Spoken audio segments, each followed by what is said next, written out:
Alors, ça va un peu plus loin que ça, Patrick. C'est-à-dire que de temps en temps, il y a des cas qui arrivent et les sélectionneurs arrivent, les casteurs arrivent en disant voilà, on a une fiche, on ne sait pas, on voulait avoir ton avis parce que c'est vrai que Emilien est timide, voire même introverti, et on ne sait pas ce que ça va donner sur un plateau télé. Les 12 coups de midi, Emilien recalé du casting.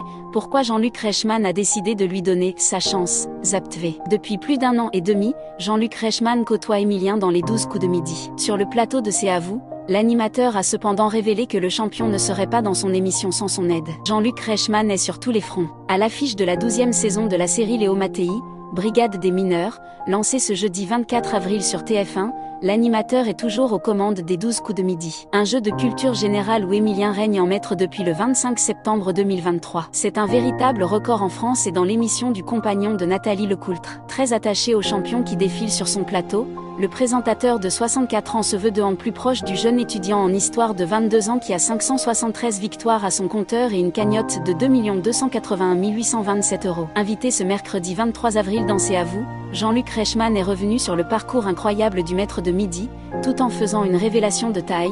Emilien lui doit sa participation aux 12 coups de midi. Emilien trop timide pour participer aux 12 coups de midi, Jean-Luc Reichmann a décidé de le sauver. Jean-Luc Reichmann a ainsi confirmé à Patrick Cohen qu'il avait sauvé la peau du compagnon de Jessica qui n'avait pas été retenu lors de la première sélection du casting de l'émission de la première chaîne. Jugé trop introverti pour passer devant les caméras, Emilien a finalement été repêché par l'animateur. De temps en temps des cas arrivent. C'est vrai qu'Emilien est timide, voire même introverti, et on ne sait pas ce que ça va donner sur un plateau télé. C'est vrai qu'il n'est pas expansif, explosif. Mais à chaque fois qu'il y a un cas un petit peu touchy, Paul Elkarat, c'était la même chose, a-t-il confié, avant d'expliquer qu'il avait eu le dernier mot face à la production, pas du tout emballé par le profil du jeune homme. Moi, mon combat, vous le savez, je suis ici pour l'enfance, par rapport à pour défendre la différence, a-t-il révélé. Donc, très souvent, on vient me voir en me disant, nous, on ne sait pas. On s'en remet à toi. Nous, on n'irait pas. Toi, qu'est-ce que tu en penses? Et j'ai dit, Emilien doit avoir sa chance. Donc je lui ai donné sa chance. Je me sens utile quand je laisse la chance à des gens qui,